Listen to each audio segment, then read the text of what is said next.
Walls. White walls. White padded walls. Day in, day out.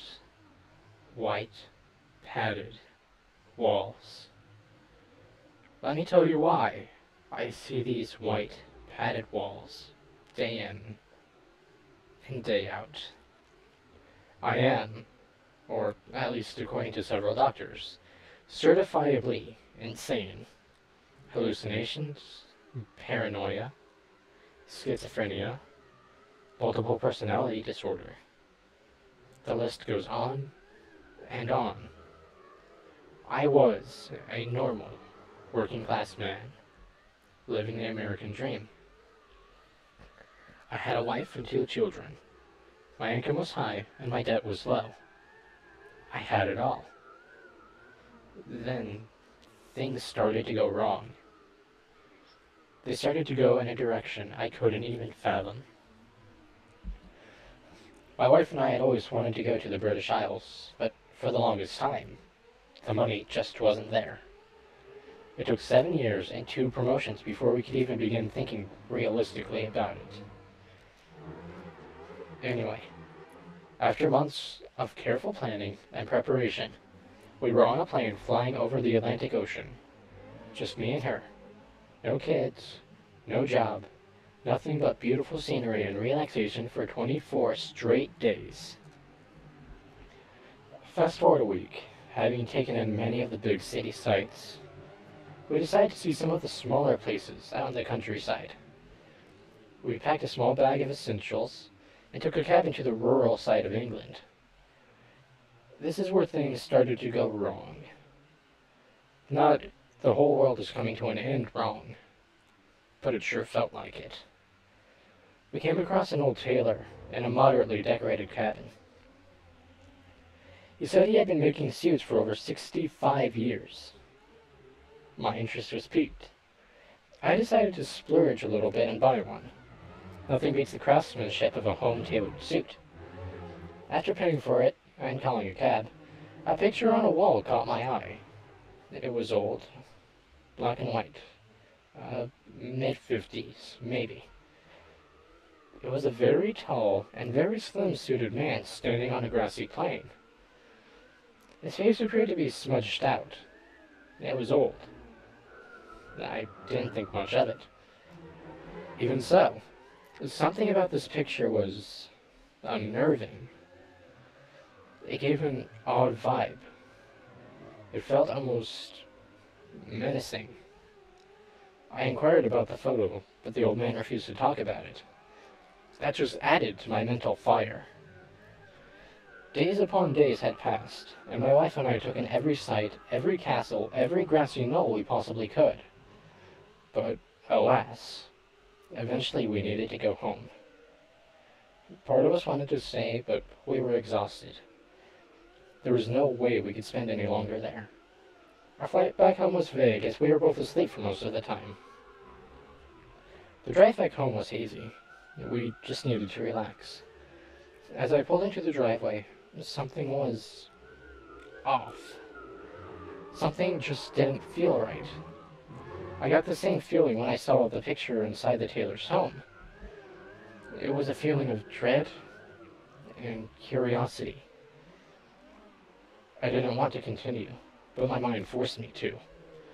I stepped out of the car, and when I stood on the concrete, my legs suddenly gave out. I fell to the ground onto my right hand, and found myself unable to force myself up. I must have been more tired than I thought. My wife helped me up and supported me up to the bedroom. I was going to be asleep for a very, very long time. Or so I thought. That night, I was plagued by nightmares of the suited man on the grassy plain. It wasn't really a bad dream, as much as it was his presence haunting me in my subconscious. Just standing there, unnaturally tall, unnaturally thin, standing there without a face, an identity. No matter how hard I tried, his face never focused. It was as though the picture had come alive in my thoughts, but remained unchanged. This went on until I had been abruptly awoken by the sound of a smashing lamp. I raced down 2 flights of stairs leading from the bedroom to the living room, armed only with a brick we used as a doorstop. I slowly crept where the only light in our house used to be. I knelt down to pick up a piece to examine, when I felt a slight blow of wind from behind me, like a person running past. I shot up faster than a startled cat. I spun around to see what or who it was. My eyes had still not adjusted, so surrounding me was nothing but darkness. My next thought was to listen. Nothing. Not a single thing. Not even the sound of a house settling. Maybe it was my nightmare, or fatigue playing tricks on me. Maybe we had a slight tremor that caused the lamp to inch off the table. Regardless, I was tired, and I sorely wanted to get some nightmare-free sleep. It didn't happen. Throughout the rest of the night, the slender man was everywhere within my dreams. He was a bit curious, though. He only ever seemed to cautiously hide behind trees. Only in the original photograph we see completely exposed. Even subconsciously, I wish I hadn't moved next to the forest knowing he could be lurking, watching me, analyzing me. It didn't take long to force myself awake. 10:46 a.m. I looked to my left. I looked to my right. My wife was calmly sleeping. Lucky her. I dragged myself out of bed and slowly made my way downstairs. I half expected the TV to be blaring with my kids' eyes glued to the screen, but then I realized that they were at their grandma's house. They were due back that day. I was going to miss the quiet. It was alright. I missed my kids even more. I continued down the stairs, hoping to get a game of solitaire in on the computer, when something made me feel very weak and hollow. The lamp. It wasn't broken, but it wasn't brand new either. Someone took the pieces and shoddily glued them back together. And the glue wasn't glue. It was black and rubbery, like tar. I would have tasted it for origin, but that's never a good idea. My wife needed to wake up. Soon. I started to panic. I explained what happened the night before, about the lamp and the nightmares and such. She just rolled her eyes and told me I was on something. Women. Sometimes I think they do it on purpose. Anyway, still feeling uneasy from this morning, I managed to force myself to look out into the forest behind our house. It was very calm. Nothing out of the ordinary. It wasn't completely dark, so it didn't look nearly as ominous as it did at night. I was badly lamenting this night, in particular.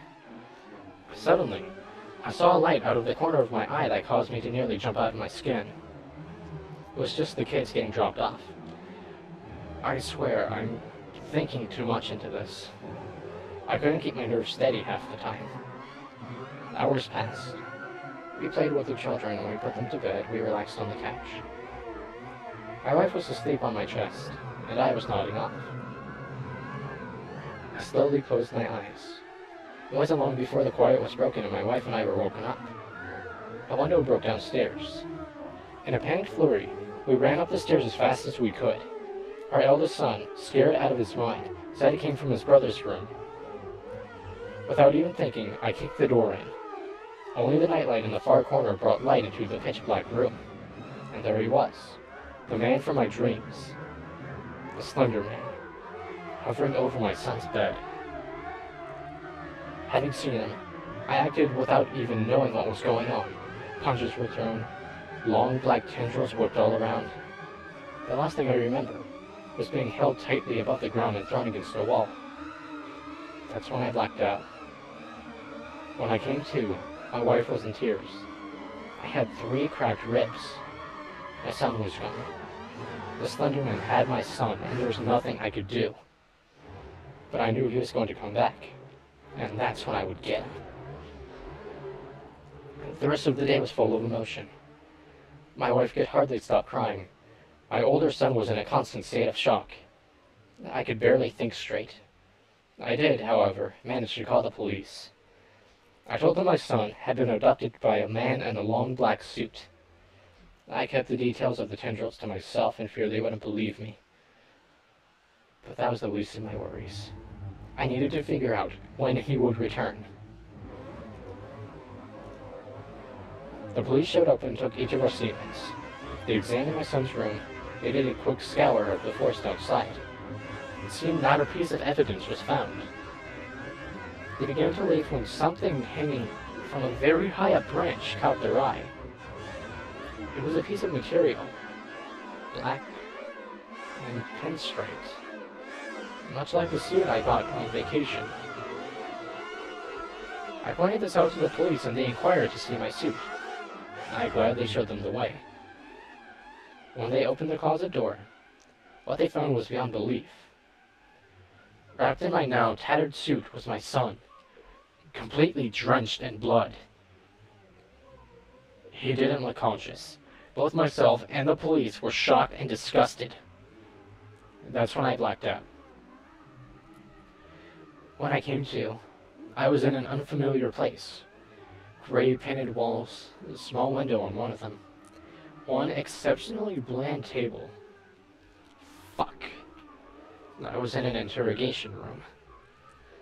I sat there, alone, for the good part of an hour before actual human life entered the room with me. Now my memory is a bit hazy at this point, so I'll try to sum up the conversations as best as possible. The officer had said that my son didn't survive, and the deepest sympathies to me and my family. I had not been proven guilty, but the evidence leans towards it. Further investigation must be held, and that I would be brought back home, but I would require constant supervision and so on and so forth. I was driven home in the back of a police cruiser. Last time I was there was in high school, when vandalism was a cool thing to do. I was welcomed with open arms from my still sobbing wife and my emotionless son. Going back wasn't easy. Thankfully, we didn't have to stay long. The police explained that we were going to stay at a hotel for a few days. We gathered our things when a picture from our fridge caught my eye. It was a picture my late son drew. When I saw it, my heart nearly stopped. And the cutest crayon drawing you can imagine was my son, standing next to a tall, faceless man in a black suit. I made sure no one was around to see me stuff the picture into my pocket. The hotel was what you would normally expect. Simple wallpaper, 2 twin beds, 1 TV, cheap flowery design on everything else. It would have to do since we were stuck there. We settled in, placing out our stuff and lying down. I, on the other hand, went to the bathroom. The only place I knew was private. I locked the door and took the picture out of my pocket. I scoured the page for clues, but to no avail. All that was there was the crude drawing, and his name scribbled into the bottom corner.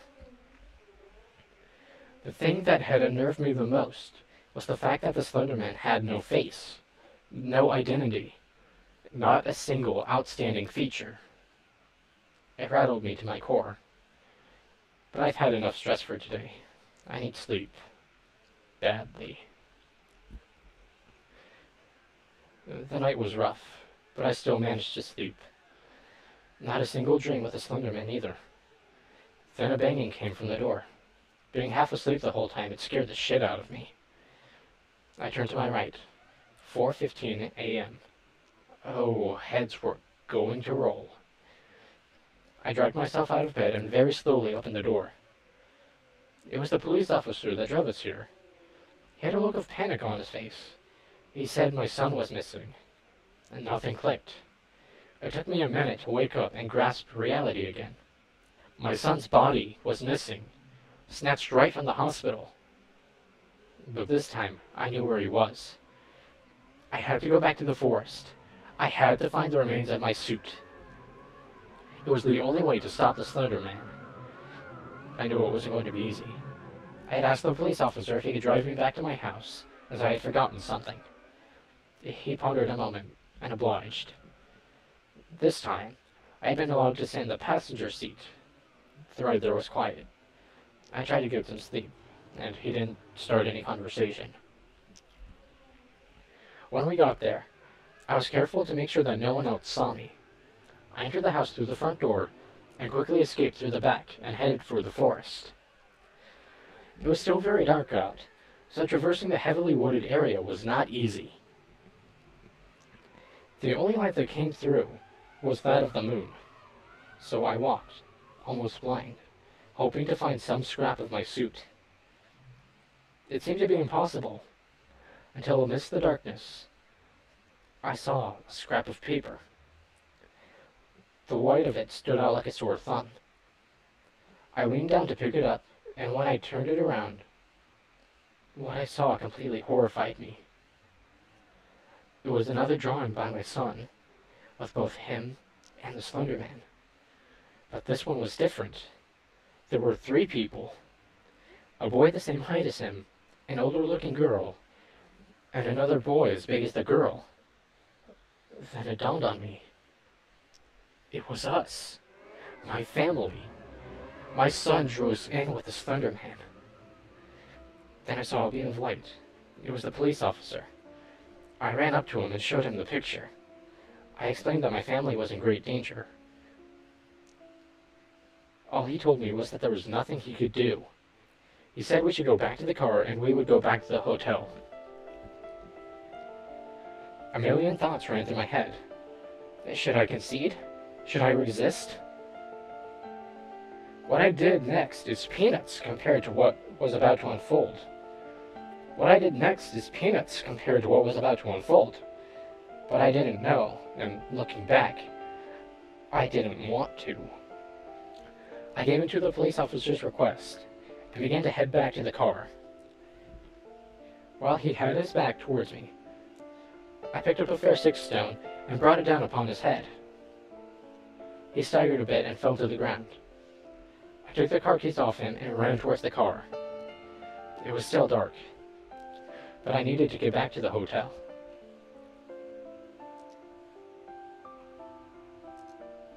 I screeched to an immediate halt in the hotel parking lot, and ran towards the door where we were staying.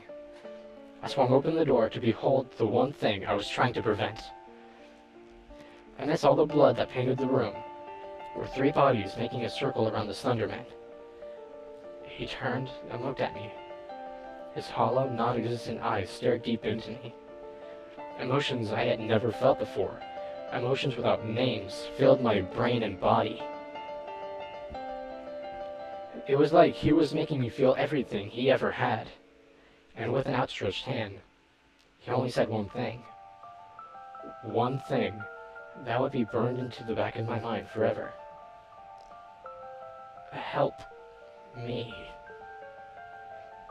Sirens came from behind me. I turned around to see the police cruisers pulling into the parking lot, and watched them slowly get out.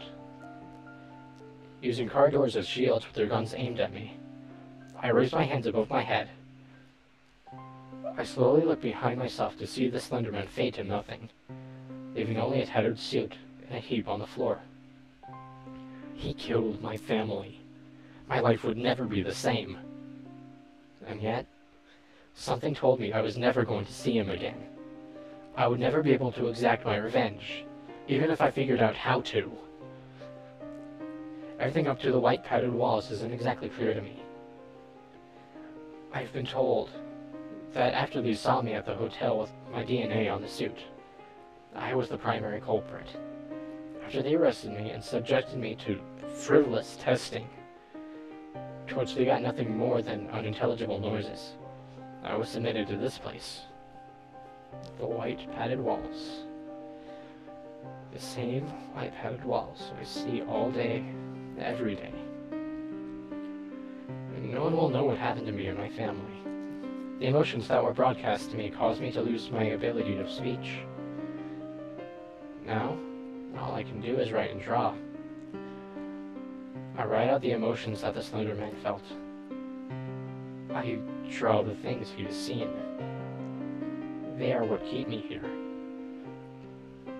I am a victim of another man's emotion, but sometimes I feel like I have become him. Like we were the same being. That day, I learned something. We were Slender.